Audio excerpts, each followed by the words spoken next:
या रसूल अल्लाह व अला आलिका व अस्हाबिका या हबीब अल्लाह। पाकिस्तान की पार्लियामेंट के बाद ये सुन्नी पार्लियामेंट के अरकान बैठे हैं।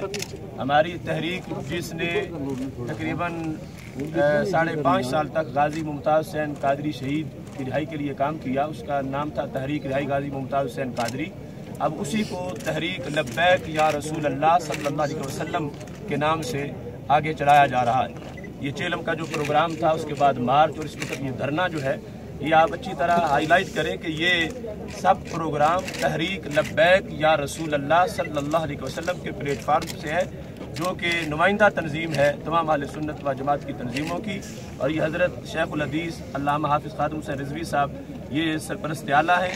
बंदा नाचीज़ डॉक्टर मोहम्मद अशरफ आसिफ जलाली इस तहरीक लब्बैक या रसूल अल्लाह सल्लल्लाहु अलैहि वसल्लम का बंदा नाचीज़ चेयरमैन है। और पेशवाए अहले सुन्नत हज़रत पीर मोहम्मद अफजल कादरी साहब इसके रूह रवा हैं। पीर सैयद मोहम्मद ज़हीरुल हसन शाह साहब ये वाइस चेयरमैन हैं। और काजी मोहम्मद महमूद अहमद कादरी साहब अवान शरीफ सीनियर रहनुमा है। इधर हमारे जर्नल अहले सुन्नत हज़रत इंजीनियर सरवत एजाज कादरी साहब इसके सीनियर रुकन हैं इसी तहरीक लब्बैक या रसूल अल्लाह सल्लल्लाहु अलैहि वसल्लम के। डॉक्टर मोहम्मद शफीक अमीनी साहब ये खैबर पख्तूनख्वा तहरीक लब्बैक या रसूल अल्लाह सल्लल्लाहु अलैहि वसल्लम के अमीर हैं। इसी तरह बलूचिस्तान सिंध तमाम इलाकों की यहाँ नुमाइंदगी मौजूद है। और पीछे हमारे पिंडी इस्लामाबाद के वहदेदारान इस वक्त आपको नज़र आ रहे हैं। आप ये जानते हैं कि ये पूरे आलम इस्लाम में हज़रत गाजी मुमताज़ हुसैन कादरी की शहादत की वजह से एक बड़ा दर्द है सीनों में। और इश्क़ रसूल अलैहि सलाम की बुनियाद पर पूरे आलम इस्लाम के अंदर एक अजीब सी कैफियत मौजूद है। हम ये समझते हैं कि अगर मुल्क में निज़ाम मुस्तफ़ा सल्लल्लाहु अलैहि वसल्लम का निफाज होता तो ऐसे साने से कौम दो चार ना होती। और गाजी मुमताज़ हुसैन कादरी शहीद का भी जाते वक्त ये पैगाम था, जब उन्होंने मौत के फंदे को चूमा तो ये कहा कि मैं नामूस मुस्तफ़ा सल्लल्लाहु अलैहि वसल्लम के लिए अपनी जान दे रहा हूँ और मुझे इंतज़ार रहेगा कि इस मुल्क में निज़ाम मुस्तफ़ा सल्लल्लाहु अलैहि वसल्लम का निफाज कब होता। तो इस बुनियाद पर आपके पास जो हमारा ये पेपर पहुँचा है, हमारे मुतालबात में सरफ़हरिस्त मुतालबा ये है कि पाकिस्तान में निज़ाम मुस्तफ़ा सल्लल्लाहु अलैहि वसल्लम का निफाज किया जाए और 295C जो कानून नामूस रिसालत है उसमें किसी किस्म की तरमीम ना करने की गारंटी दी जाए। और जितने भी गुस्ताखान रसूल सल्लल्लाहु अलैहि वसल्लम अदालतों से सज़ा याफ्ता हैं आसिया मलूना समेत उनको फांसी पे चढ़ाया जाए। दीगर मुतालबात भी आपको कागज़ में लिखे हुए हमारे मिल जाएंगे। और असल जो सूरत हाल है आप सब जानते हैं कि जनाजा जो तारीख साज जनाजा था और किस अंदाज में वो इस्लामाबाद में उसके मनाजिर थे। उसके बाद चेलम की तकरीब लब्बैक या रसूल अल्लाह सल्लल्लाहु अलैहि वसल्लम कॉन्फ्रेंस, इस मौका पर जो तारीख साज इज्तिमा हुआ और उसके बाद जो मार्च हुआ, कितने पुरअमन तरीके से वो मार्च आगे बढ़ा। शायद चश्मे फलक ने इस्लामाबाद की सरजमीन पर इतना बड़ा मार्च कभी नहीं देखा होगा कि लाखों आशिकान रसूल सल्लल्लाहु अलैहि वसल्लम लब्बैक या रसूल अल्लाह सल्लल्लाहु अलैहि वसल्लम की सदाएं बुलंद करते हुए इस्लामाबाद की तरफ बढ़े। और ये हमने पूरे 11 बजे अपना चार्टर ऑफ डिमांड पेश कर दिया था हुकूमत को। और हमने कहा कि अगर हमारे मुतालबात यही माने जाते हैं तो हम मार्च नहीं करेंगे। लेकिन हमने जो 12:30 बजे का टाइम दिया उस वक्त तक उन्होंने कोई पेशरफ्त ना की। उसके बाद हमने टाइम 1 बजे तक बढ़ाया, फिर भी हमें कोई जवाब ना मिला।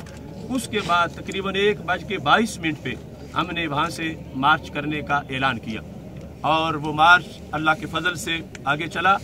लेकिन इंतहाई पार्लियामेंट की तरफ हम जाएंगे। हाँ, हमने ऐलान किया था बाकायदा, 11 बजे ऐलान कर दिया था कि अगर हमारे मुतालबात मंजूर ना हुए तो हम पार्लियामेंट हाउस जाएंगे। डी चौक पे धरने का हमने ऐलान उस वक्त किया था। अब इसके बाद इस मार्च को जो नहायत पुरअमन तरीके से चल रहा था और कहीं कोई पता भी नहीं टूटा, हुकूमत से वाशियाना तशद्दुद हुआ। यानी उसमें जो शेलिंग थी उस कदर उसके अंदर केमिकल जहरीला मौजूद था। और सिर्फ शेलिंग ही नहीं थी, सीधी गोलियां फायर की गई और जो है वो भी एक्सपायर उसके थे वो जो शेल मारे गए।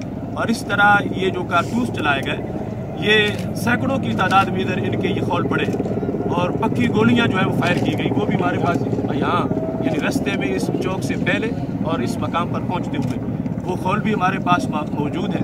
यानी इतना वाशियाना शेलिंग का अंदाज था कि मुसलसल फायर हो रहे थे और हमारे सैकड़ों कारकुन बेहोश हुए, उलमाए किराम जख्मी हुए और सांस लेना मुश्किल था। ये एक दो बार की बात नहीं है, मुतअद्दिद मकामात पर ये शेलिंग हुई और बिलखुसूस डी चौक से पहले उन्होंने मुसलसल इतना कि एक वक्त ऐसा सन्नाटा छा गया कि हर शख्स गिरा पड़ा था। लेकिन अल्लाह का फजल है, हमने फिर भी लब्बैक या रसूल अल्लाह सल्लल्लाहु अलैहि वसल्लम की सदाएं बुलंद की और एक बंदा भी वापस नहीं लौटा और सारे आगे पहुंचे। तकरीबन 22 किलोमीटर का सफ़र लोगों ने पैदल तय किया, जो कई दिनों से कोई बलूचिस्तान से चला था, कोई खैबर पख्तूनख्वा से, कराची से आने वाले लोग मुसलसल चलते रहे और इस अंदाज में ये काफिला यहाँ पहुँचा। इसके बाद यहाँ पहुँचने के बाद हमने फिर अपने मुतालबात दोहराए और हुकूमत से कहा कि हमारे मुतालबात जब तक पूरे नहीं होंगे हम नहीं जाएंगे। वो रात गुजर गई, उसके बाद कल का दिन गुजरा, फिर गुज़श्ता रात गुजरी और आज उसके बाद अगला दिन है, बसर का वक्त है। अभी तक हुकूमत की तरफ से कोई संजीदा कावश इस सिलसिला में नहीं। मैं कहता हूँ कि इस मुल्क में हर किसी का हक मुयस्सर है। अक़लियात हों, कोई भी यहाँ धरना देने आए, उनके लिए यहाँ की फ़ोन सर्विस मुअत्तल नहीं होती, पानी पे पाबंदी नहीं होती, खाने पे पाबंदी नहीं होती। हमारी सैकड़ों पकी पकाई देगे उनकी गाड़ियां थानों में बंद कर दी गई, बल्कि जिस बावर्ची ने पकाई है उस पर FIR काट के उसके गिरफ्तार कर लिया गया। हमने कौन सा जुर्म किया है कि पानी तक की इजाज़त नहीं। अब इतने लोग हैं, नमाज पढ़नी है, इसके अलावा ये सारे मामलात हैं। लेकिन ये अल्लाह का शुक्र है, हमारा एक कारकुन भी शिकायत नहीं कर रहा कि मुझे भूख है, एक कारकुन भी शिकायत नहीं कर रहा कि मुझे प्यास है। आप उनके चेहरे देखें, अब भी जिस वक्त वो लब्बैक या रसूल अल्लाह सल्लल्लाहु अलैहि वसल्लम की सदाएं बुलंद करते हैं तो जमीन से 5 फुट उछल के नारा लगाते हैं और इतना उनका जज्बा, इस अंदाज में उम्मत के अंदर ये हरारत मौजूद है। तो हम आपसे ये तवक्को करते हैं कि यकीनन आप चौथा जो सतून है इस स्टेट के अंदर, तो आप अपना हक अदा करें इसमें कि ये जो जुल्म व सितम है, हमारे मुतालबात का अंदाज वो अलग चीज़ है।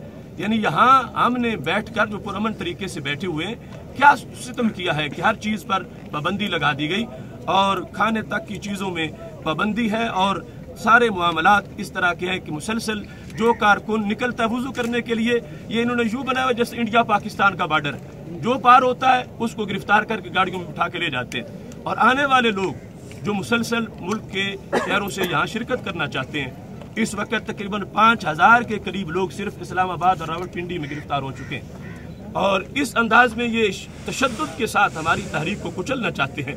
मगर इन हुक्मरानों की भूल है, वो पेट धरने और होते हैं, वो गवैयों और नचैयों के धरने और होते हैं, वो हुकूमत और एजेंसियों के जो अंदर साजिशों के बने हुए धरने और होते हैं। ये धरना है निज़ाम मुस्तफ़ा सल्लल्लाहु अलैहि वसल्लम वालों का धरना, ये धरना है नमूस रिसालत सल्लल्लाहु अलैहि वसल्लम का धरना। इस वास्ते हमसे ये जितनी भी बदसलूकियाँ कर लें, हम न थकने वाले हैं, न हारने वाले हैं और न वापस जाने वाले हैं। इंशाअल्लाह अपने मुतालबात के लिए हम आखिरी जो अपना लम्हा है सांस का, उस तक हम अपना किरदार अदा करेंगे। और आपसे दरख्वास्त है कि जो लोग गलत रंग देते हैं, यानी कोई कह रहा है कि तोड़ फोड़ हो रही है, अब जो एजेंसियाँ करें हम उसके हक जिम्मेदार नहीं है।